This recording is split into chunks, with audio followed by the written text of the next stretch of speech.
Assalamualaikum warahmatullahi wabarakatuh. Yang terhormat Bapak Roni Nugraha Syafroni SPD MPD selaku dosen pengampu pada mata kuliah semantik.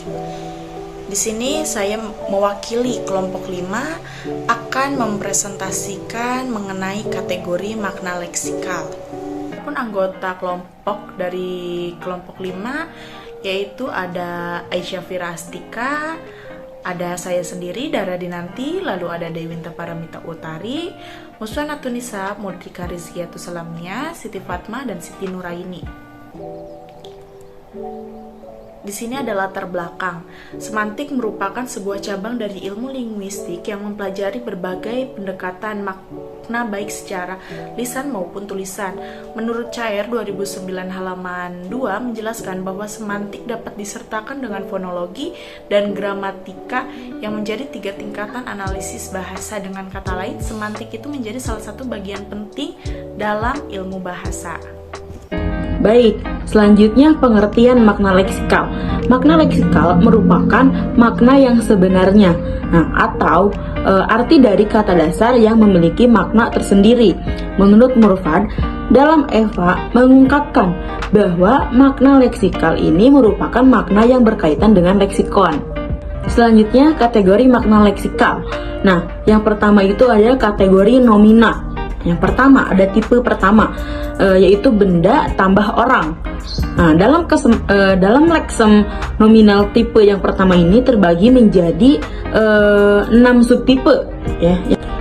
Subtipe yang pertama yaitu memiliki makna benda, orang, nama diri, bernyawa, konkret, dan tidak terhitung. Contohnya seperti nama-nama manusia pada umumnya seperti Fatma, Dewinta, Fira, Sonia, Dara, Mudrika, dan lain sebagainya. Selanjutnya subtipe yang kedua itu memiliki makna benda, orang, nama perkerabatan, bernyawa, konkret, dan terhitung. Contohnya mama, papa, adik, kakak, ayah, ibu, bibi, om, tante, dan lain sebagainya. Selanjutnya subtipe yang selanjutnya itu 1C memiliki makna benda, orang, nama pengganti, bernyawa, konkret, dan tidak terhitung. Contohnya dia, saya, kamu, mereka, dan kita. Seperti itu.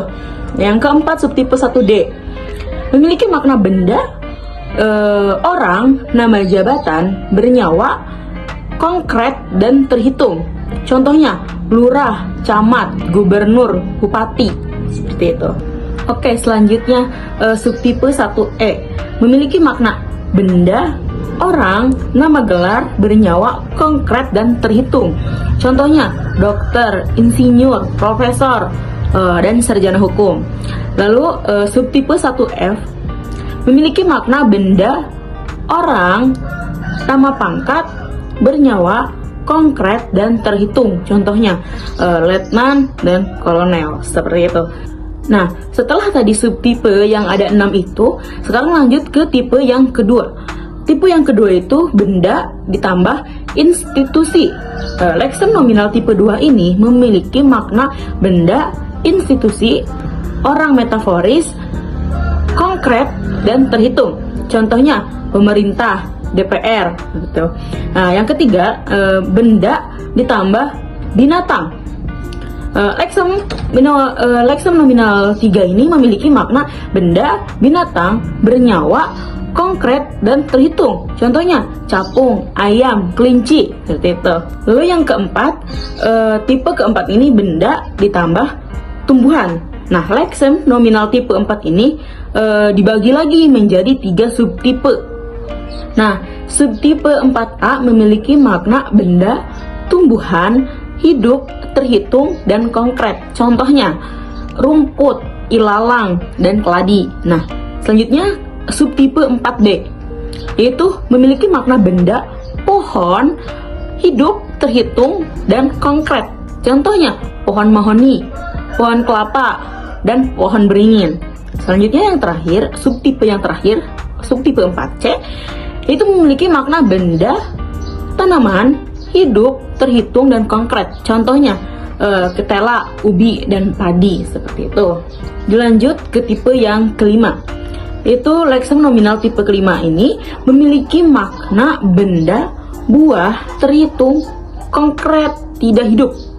Contohnya durian, strawberry, dan mangga, dan lain sebagainya.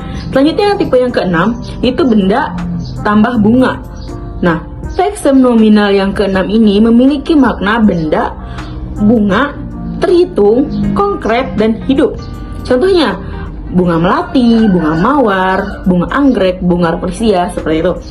Selanjutnya, tipe yang ketujuh, yaitu benda ditambah peralatan. Nah, nominal tipe ketujuh ini memiliki makna benda, peralatan, konkret, terhitung, dan tidak hidup. Contohnya, pisau, gelas, piring, garpu, pensil, bola, buku, dan sebagainya yang tidak hidup ya teman-teman. Lanjutnya yang kedelapan, itu benda ditambah makanan dan minuman. Nah, leksem nominal tipe ke-8 ini memiliki makna benda, makanan, dan minuman, konkret, tidak terhitung, dan tidak hidup.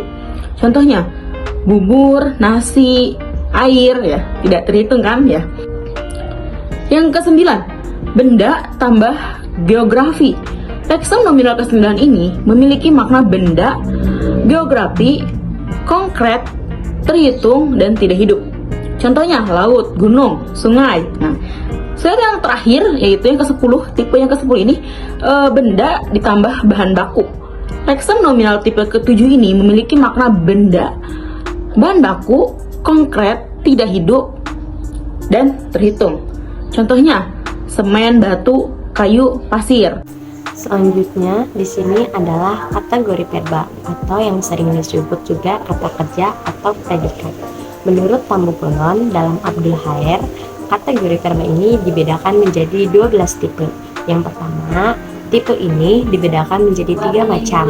Yang pertama itu verba tindakan yang pelakunya manusia, dan yang kedua itu verba tindakan yang pelakunya manusia dan bukan manusia, dan yang ketiga yaitu verba tindakan yang pelakunya bukan manusia. Contohnya, leksem baca dan tulis itu bisa dilakukan oleh manusia tapi tidak bisa dilakukan oleh bukan manusia, seperti misalkan dilakukan oleh hewan dan tumbuhan, itu tidak bisa.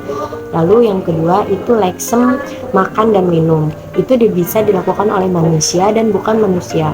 Makan dan minum itu masih bisa dilakukan oleh tumbuhan, oleh hewan, seperti itu. Lalu yang ketiga itu leksem pagut atau patuk. Nah, itu pelakunya bukan manusia karena biasanya pagut atau patuk itu pada hewan. Selanjutnya di sini tipe 2 yaitu tipe 2 ini pelakunya yang mengalami verba tersebut atau yang mengalami tindakan verba tersebut. Misalkan contohnya dia menaksir harga mobil itu.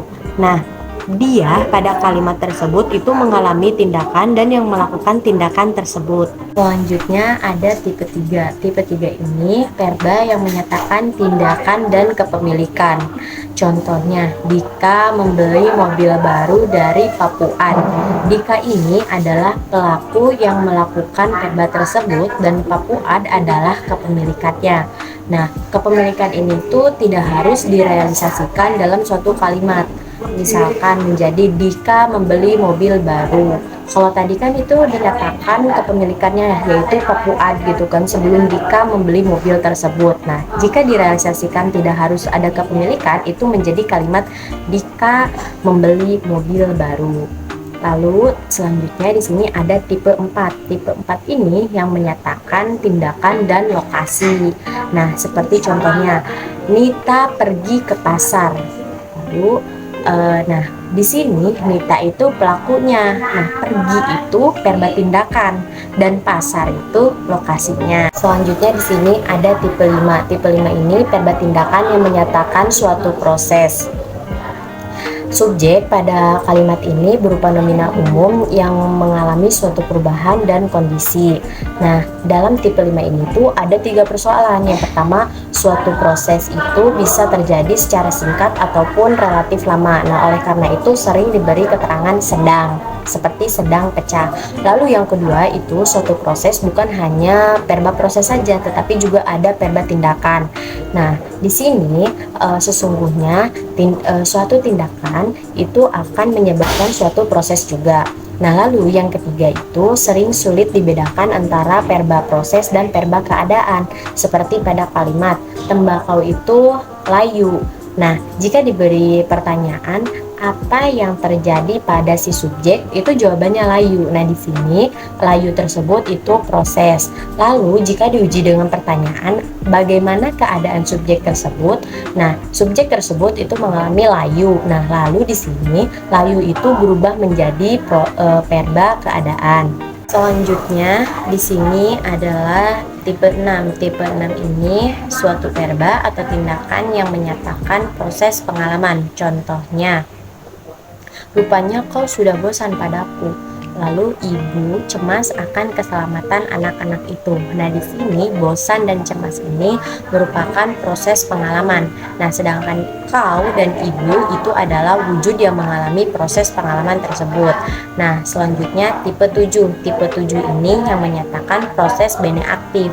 Nah, biasanya subjek di sini tuh berupa nomina yang mengalami suatu kejadian kehilangan atau memperoleh sesuatu. Contohnya, PSSI menang 2-0 atas Singapura.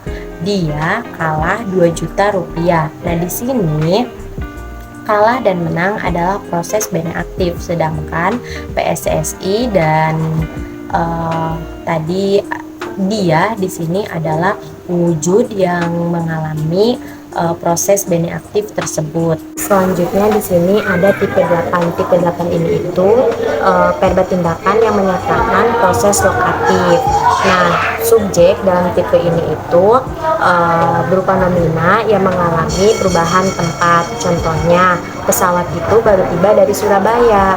Matahari terbit dari ufuk timur. Nah, di sini terbit dan tiba itu merupakan proses lokatif. Nah, sedangkan leksen pesawat dan matahari itu wujud yang mengalami perubahan tempat tersebut. Nah, selanjutnya di sini ada tipe 8. Nah, tipe 8 ini suatu tindakan yang menyatakan keadaan. Nah, kalimat pada tipe ini itu berupa nomina umum yang berada dalam keadaan atau kondisi yang dinyatakan oleh verba tersebut. Contohnya, wajah itu terlihat cerah, sawah-sawah itu mulai kering. Nah, di sini cerah dan kering merupakan tindak verba keadaan. Nah, sedangkan leksem wajah dan sawah di sini adalah wujud yang berada dalam verba tersebut. Nah, selanjutnya di sini ada tipe 10. Nah, tipe 10 ini itu merupakan verba yang menyatakan keadaan pengalaman. Nah, subjek dalam kalimat ini itu menggunakan sebuah nomina yang berada dalam keadaan kognisi, emosi, dan sensasi tersebut. Nah, contohnya, dia memang takut kepada orang itu. Lalu kami tahu hidup di kota itu sukar. Nah, di sini takut dan tahu pada kalimat itu merupakan verba keadaan pengalaman. Nah, sedangkan di sini kata dia dan kami, di sini kata dia pada kalimat pertama itu dia yang mengalami rasa takut tersebut, rasa dari predikat tersebut. Nah, lalu yang kedua itu kami di sini pada kalimat kedua itu yang mengalami predikat tersebut, yaitu rasa tahu. Nah, lalu selanjutnya itu ada tipe 11. Tipe ini itu merupakan verba yang menyatakan keadaan bene aktif. Nah, subjek dalam kalimat yang menggunakan tipe 11 ini adalah sebuah nomina yang menyatakan memiliki, memperoleh, atau kehilangan sesuatu. Nah, contohnya, dia sudah punya istri. Lalu, 2, dia ada uang 5 juta. Nah, punya dan ada pada kalimat tersebut itu verba keadaan bene aktif. Nah, sedangkan kata ia dan dia di sini adalah wujud yang berada dalam pengalaman bene aktif tersebut. Selanjutnya di sini ada tipe 12.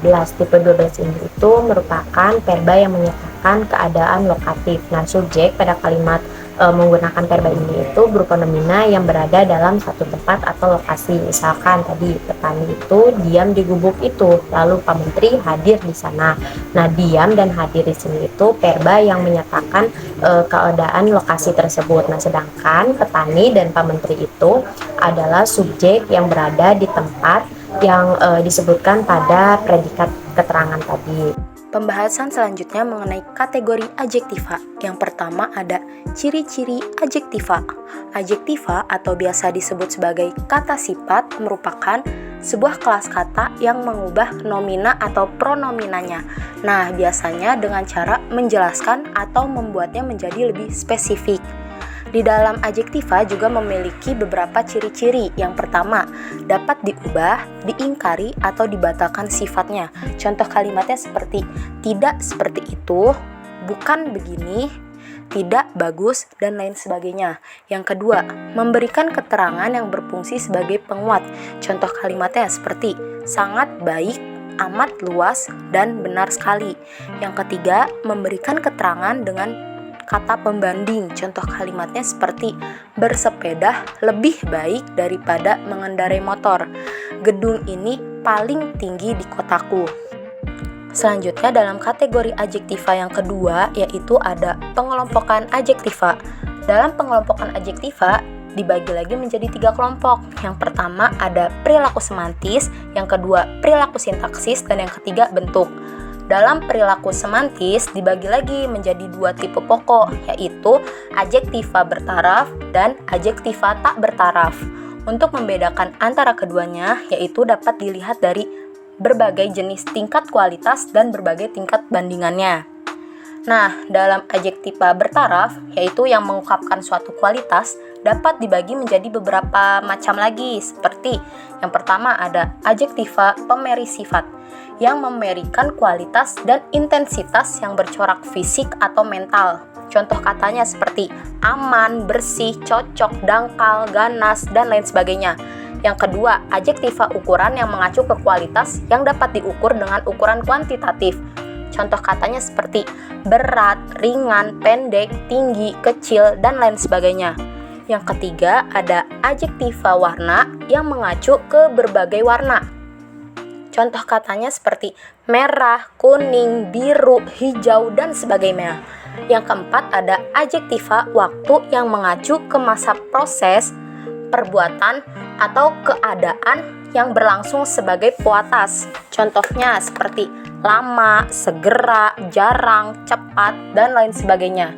Yang kelima ada adjektiva jarak yang mengacu ke ruang antara dua benda, tempat, atau sebagai puatas nomina. Contohnya seperti jauh, dekat, rapat, akrab, dan renggang.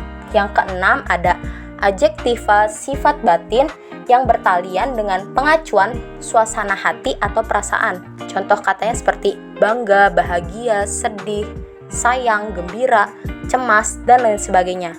Dan yang ketujuh ada adjektiva cerapan yang bertalian dengan panca indera. Contoh katanya seperti gemerlap, bising, anyir, basah, dan asam. Yang kedua, adjektiva tak bertaraf. Adjektiva tak bertaraf yang mengungkapkan keanggotaan dalam suatu golongan. Nah, adjektiva ini menempatkan acuan nomina yang diwatasinya di dalam kelompok atau golongan tertentu. Kehadirannya di dalam lingkungan ini tidak dapat bertaraf-taraf dengan sesuatu yang ada di dalamnya atau di luarnya. Contohnya seperti kata abadi, buntu, gaib, ganda, genap, kekal, lancung, dan mutlak.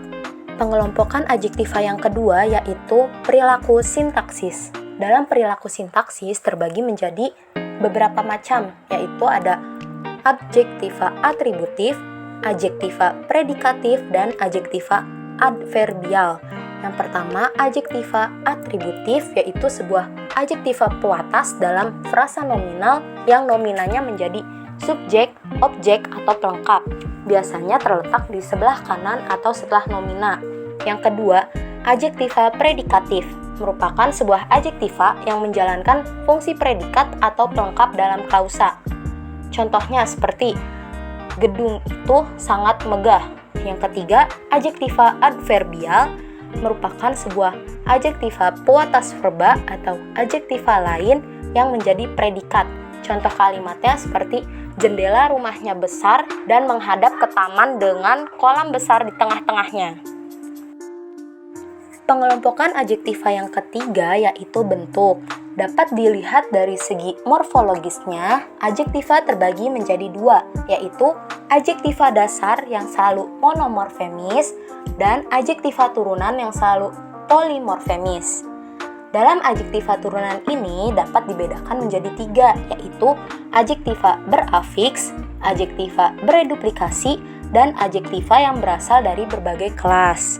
Nah, yang pertama ada adjektiva dasar atau monomorfemis. Merupakan sebagian besar dari adjektiva ini berbentuk pengulangan semu. Contohnya seperti kata pura-pura. Yang kedua ada adjektiva turunan atau polimorfemis, yaitu yang melalui proses afiksasi, pengulangan, penggabungan, dan pemajemukan. Yang pertama itu ada afiksasi, yang dimana di dalam afiksasi ini terbagi menjadi tiga macam, yaitu prefikse dan ter, contohnya secantik, terbagus. Infixem, contohnya gemetar, gemuruh. Dan penyerahan afiks dari bahasa Arab, Belanda, dan Inggris terbagi menjadi dua lagi. Pertama ada sufiks i, ia, wi, wia, contohnya alami, duniawi. Yang kedua sufiks if, al, is, contohnya aktif, parlementer, struktural, dan teknis. Yang kedua itu ada pengulangan, contohnya kecil-kecil, besar-besaran, compang-camping. Yang ketiga ada pemajemukan yang dibagi menjadi tiga. Pertama ada gabungan sinonim atau antonim, contohnya cerah ceria, baik buruk. Yang kedua gabungan morfem, terikat dan bebas, contohnya serbaguna, adidaya. Yang ketiga gabungan morfem bebas, contohnya baik budi, busung lapar. Di sini ada kategori pendamping. Yang pertama ada kategori pendamping nomina. Kategori pendamping nomina adalah leksem-leksem tertentu yang mendampingi nomina, verba, adjektif, dan klausa untuk memberikan keterangan yang bukan menyatakan keadaan atau sifat. Leksem-leksem pendamping nomina itu ada beberapa. Yang pertama itu ada pengingkaran. Nah, pada poin pengingkaran ini ada satu leksem yaitu kata bukan. Contohnya itu seperti bukan dia, bukan kamu, bukan topi, bukan mancing, dan sebagainya. Lalu yang kedua ada kuantitas atau jumlah. Nah, pada yang nomor 2 ini ada beberapa leksem, yaitu ada beberapa, semua, seluruh, sejumlah, dan banyak. Lalu yang ketiga ada pembatasan. Nah, pembatasan ini leksemnya itu ada dua, yaitu hanya dan saja. Hanya itu ditempatkan di muka nomina. Contohnya hanya air putih, sedangkan kalau leksem saja itu ada di akhir nomina. Contohnya siapa saja, kopi saja, mereka saja. Nah, yang keempat di sini ada tempat berada. Leksemnya itu ada kata di dan pada. Misalnya di kelas, di Bogor, pada tahun, pada dinding, dan sebagainya. Lalu yang kelima ada tempat asal. Nah, leksem yang digunakan untuk tempat asal ini adalah leksem dari. Misalnya dari Jepang, dari rumah, dari pasar. Dan selain itu, asal juga bisa menyatakan asal bahan, seperti dari semen, dari tanah liat. Selain itu ada juga asal ini bisa digunakan untuk waktu, asal waktu, seperti dari pagi, dari kemarin, dari hari Senin. Lalu yang keenam, di sini ada tempat, tujuan, atau arah sasaran. Nah, leksem yang digunakan itu ada leksem ke dan kepada. Misalnya ke pasar, ke Bogor, ke sekolah, kepada polisi, kepada agama, dan sebagainya. Lalu yang selanjutnya ada hal atau perkara. Nah, leksem yang digunakan ini itu tentang, mengenai, perihal, dan masalah. Contohnya, berbicara tentang gosip hangat. Lalu selanjutnya ada alat. Leksem yang digunakan adalah kata dengan. Misalnya, menulis dengan pensil. Lalu yang kesembilan ada pelaku. Di sini digunakan kata oleh, ditempatkan di muka nomina, contohnya oleh anak buahnya, oleh ayahnya, dan sebagainya. Lalu yang terakhir ada batas tempat dan waktu. Nah, leksem yang digunakan adalah kata sampai dan hingga yang ditempatkan di muka nomina atau nomina waktu. Misalnya sampai Jakarta, sampai pasar, hingga sore, hingga larut malam. Dan selanjutnya yaitu ada pendamping perba. Pendamping perba merupakan leksem tertentu yang mendampingi nomina, perba, adjektif, dan juga klausa untuk memberikan keterangan tertentu yang bukan menyatakan keadaan atau sifat. Leksem-leksem pendamping perba yaitu yang pertama ada pengingkaran. Pengingkaran merupakan leksem yang digunakan di muka perba dalam suatu klausa yang dikontraskan dengan klausa lainnya. Leksem yang digunakan adalah kata tidak dan bukan. Misalnya, dia bukan menangis karena sedih, melainkan karena gembira. Lalu yang kedua ada berbagai aspek. Berbagai aspek adalah leksem yang mempunyai dua aspek, yaitu aspek selesai dan aspek belum selesai. Leksem yang digunakan adalah sudah, telah, pernah, dan mulai. Contohnya, mereka sudah makan, kami telah mendengarkannya. Ibu pernah makan daging rusa, adik mulai menangis. Lalu yang ketiga ada berbagai modalitas. Berbagai modalitas adalah leksem yang menyatakan untuk awalan yang digunakan untuk menghasilkan sesuatu. Leksem yang digunakan adalah belum, datang, sedang, akan, boleh, dapat, harus, wajib, mesti, dan jangan. Contohnya, mereka belum datang. Kami akan duduk di sini. Kita wajib membantu mereka. Lalu yang keempat ada kuantitas. Nah, kuantitas ini adalah leksem dengan suatu pernyataan untuk menyatakan jumlah di mana pernyataannya ini bersifat makna banyak. Leksem yang digunakan adalah sering, seringkali, acap kali, jarang, banyak, kurang selalu, dan sebagainya. Contohnya, dia sering bolos, adik jarang menangis. Lalu ada yang kelima yaitu kualitas. Kualitas adalah leksem yang digunakan untuk menilai tingkat baik buruk dalam kalimat atau tulisan yang telah dikaji. Leksem yang digunakan adalah kata sangat, agak, cukup, paling, dan sekali. Contohnya, dia paling benci kepada saya. Kejadian itu menyedihkan sekali. Lalu yang keenam ada pembatasan. Pembatasan adalah leksem yang digunakan untuk pemisah antara dua bidang dengan batasan yang sudah ada. Pembatasan merupakan leksem yang diletakkan di belakang perba dan di muka perba. Leksem yang digunakan adalah kata saja dan hanya. Contohnya, hanya mencium, hanya mencubit, hanya tertawa, tidur saja, menangis saja. Pembahasan selanjutnya yaitu ada pendamping adjektiva. Pendamping adjektiva yang menerangkan sifat, keadaan, watak, dan tabiat antara orang, binatang, dan benda. Pendamping adjektiva adalah leksem yang menerangkan keadaan suatu atau menyifati nomin itu. Secara struktural, kata-kata yang termasuk kelompok adjektiva ini dapat mengikuti kata-kata tidak, sangat, atau sekali. Leksem-leksem pendamping adjektiva yaitu yang pertama ada pengingkaran.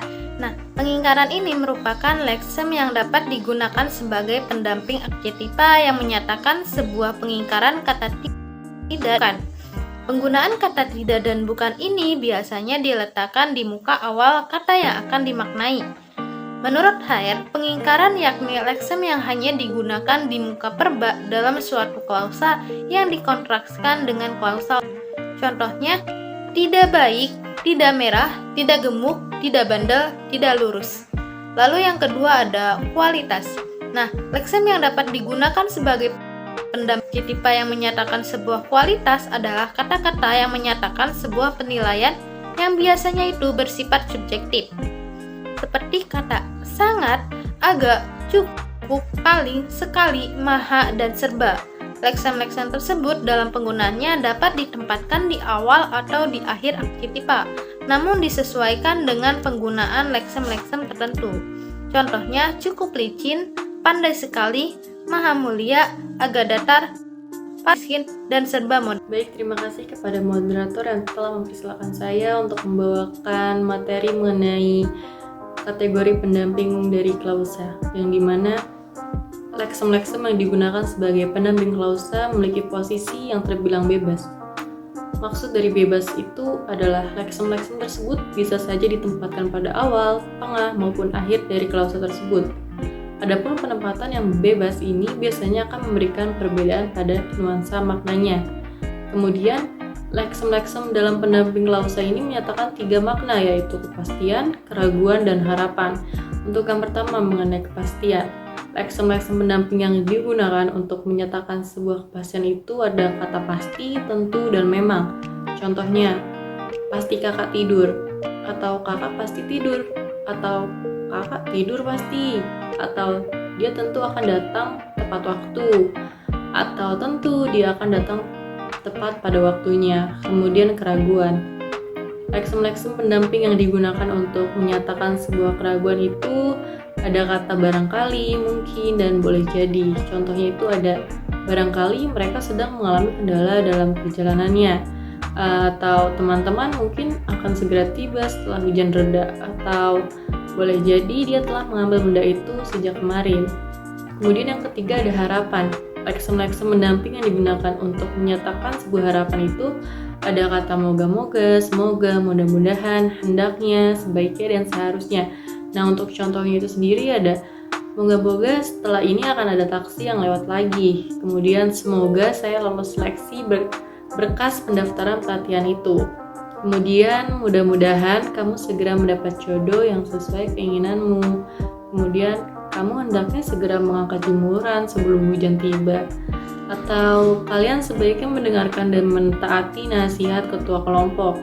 Kemudian ada seharusnya mereka meletakkan buku di atas meja guru. Menurut Krida Laksana tahun 1984 halaman 99 mengungkapkan bahwa yang dimaksud konjungsi adalah kategori yang berfungsi meluaskan satuan-satuan lain dalam konstruksi kalimat yang menghubungkan bagian-bagian yang setara maupun tidak setara. Konjungsi koordinatif adalah konjungsi atau kata penghubung yang bertugas menghubungkan dua unsur kebahasaan atau lebih yang cenderung sama tataran atau tingkat kepentingannya. Menurut Rahardi tahun 2009 halaman 15. Menurut HR tahun 2009 halaman 81, konjungsi koordinatif dibedakan atas pertama penjumlahan, yaitu konjungsi dan, dengan, dan serta. Contoh kata dan, Ines dan Alda pergi ke pasar tadi sore. Contoh kata dengan, ibu mencuci baju dengan dibantu ayah. Contoh kata serta, di taman kota sudah lebih hijau serta diberi banyak air mancur. Dua pemilihan, yaitu konjungsi atau. Contoh kata atau, Alda sedang berpikir apakah akan membeli buku pelajaran terlebih dahulu atau novel kesukaannya. Tiga penegasan, yaitu konjungsi tetapi, namun, sedangkan, dan sebaiknya. Contoh kata tetapi, Anin ingin berangkat kerja sekarang tetapi cuaca sedang hujan. Contoh kata namun, Cila selalu juara kelas namun ia tidak pernah belajar. Contoh kata sedangkan, buku Aisyah Fira besar sedangkan buku Fatmah kecil. 4. Pembetulan, yaitu konjungsi melainkan dan hanya.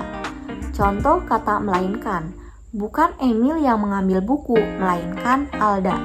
Contoh kata hanya, Haudi tidak keluar kelas hanya sampai depan. 5. Penegasan, yaitu konjungsi bahkan, malah, lagi pula, apalagi, dan jangankan. Contoh kata bahkan, anak itu baik bahkan ibunya sangat menyayanginya. Contoh kata lagi pula, ayo pulang bareng, lagi pula rumahnya satu arah. Contoh kata apalagi, hawa di puncak dingin sekali apalagi di pagi hari. 6. Pembatasan, yaitu konjungsi kecuali. Contoh kata kecuali, kamu boleh ikut kecuali Dina tidak boleh. 7. Pengurutan, yaitu konjungsi lalu, kemudian, dan selanjutnya. Contoh kata lalu dan kemudian, Mula-mula saya dipersilakan masuk, lalu disilakan duduk, kemudian saya ditawari makan. 8. Penyimpulan, yaitu konjungsi jadi, karena itu, oleh sebab itu, maka itu, dengan demikian, dan dengan begitu. Contoh, oleh sebab itu. Sampai plastik sudah banyak, oleh sebab itu kita semua harus membakarnya.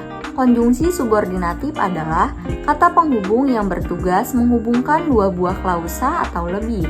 Menurut Rahardi, tahun 2009 halaman 15. Pertama, penyebaban, yaitu konjungsi sebab dan karena.